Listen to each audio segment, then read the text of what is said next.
I've been doing this work for a long time. I've been doing this work for about 20 years, studying this problem for 20 years. And it is a problem. And it's a problem that everybody recognizes as a problem, right? Including those who are directly impacted by the problem. And so there's a national discourse and there's a very local experience, right? And so I've been studying this 20 years, first in Philadelphia, then in San Francisco. And I've been doing it from both sides of the dividing line of the community, so to speak. So certainly centering the experiences of Black people. I'm the chair of the Department of African American Studies. I love Black people, care about Black people, love myself, care about myself, right? So it's important to me to think about solutions from the experience of Black people. But I've also spent a good deal of time studying police officers, going on ride-alongs, trying to understand the institution of policing, analyzing many hours of video recordings of police encounters, trying to figure out what's happening. And I share that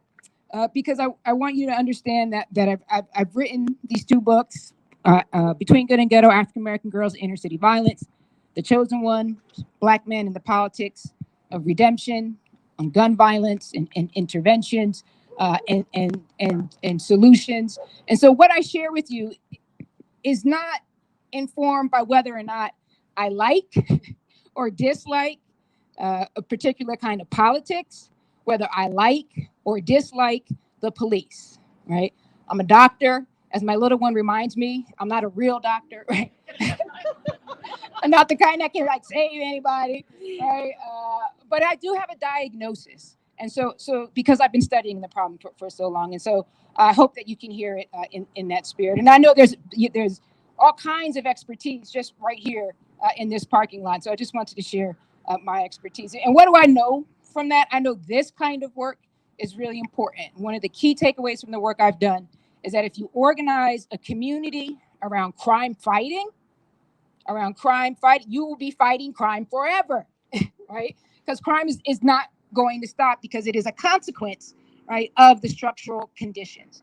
And so what do we need to organize around? We need to organize a community around caretaking.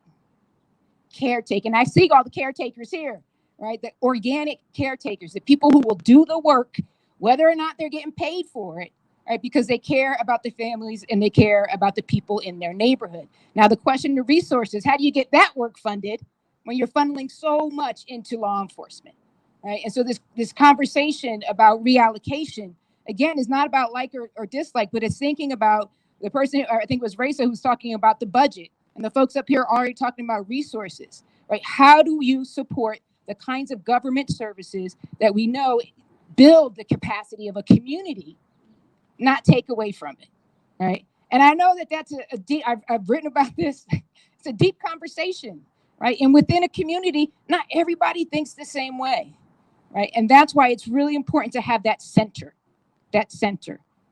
Are we doing the work of caretaking? And when it comes to young people in particular, one of the key takeaways is we have to build buffers and bridges for young people. We have to build buffers, right, from the violence of the street, from their using violence and being the victims of violence, and police violence, right? And policing is violence. It's an institutional project that's organized around violence, right? Violence is central to police encounters. That's what makes it different from other kinds of encounters, right? And if you can, I've asked police officers about this, and one way they share this is say, you can do it the easy way or the hard way. And what's the hard way? Violence, right? So violence, the potential for violence is always there, right? And we know that violence in that policing in the short term can suppress violence, right? But it's not going to do the work of ending violence, right? So we need to buffer young people from all kinds of violence and give them enough time to grow up. And I know young people can be tough. I know it, right? They do things for which they have to be held accountable, and we have to give them the space to grow and to become young adults, right? Without being the victim of violence and without being incarcerated for long periods of time, right? Because that takes away from the community.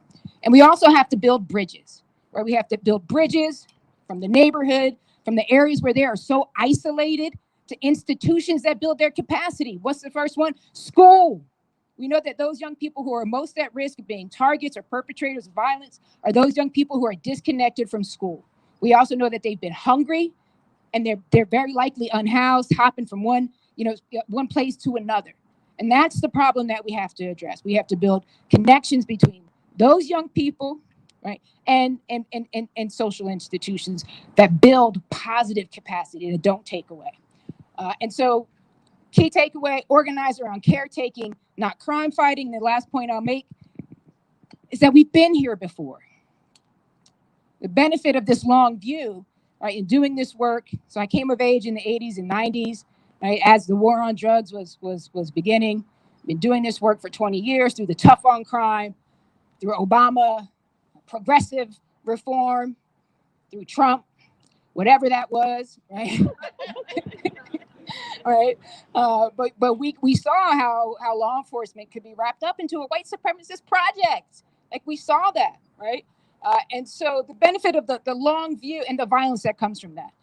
And so the benefit of the long view is, one, we know we've been here before, and how we respond matters, right? The stories we tell about the problem matters. Don't make the problem the young people, because if we do, then the heavy hand of law enforcement, the hammer will come down on our young people. And we learned from 20 years ago that that is not the solution. Well, how do we know? Because we're here again.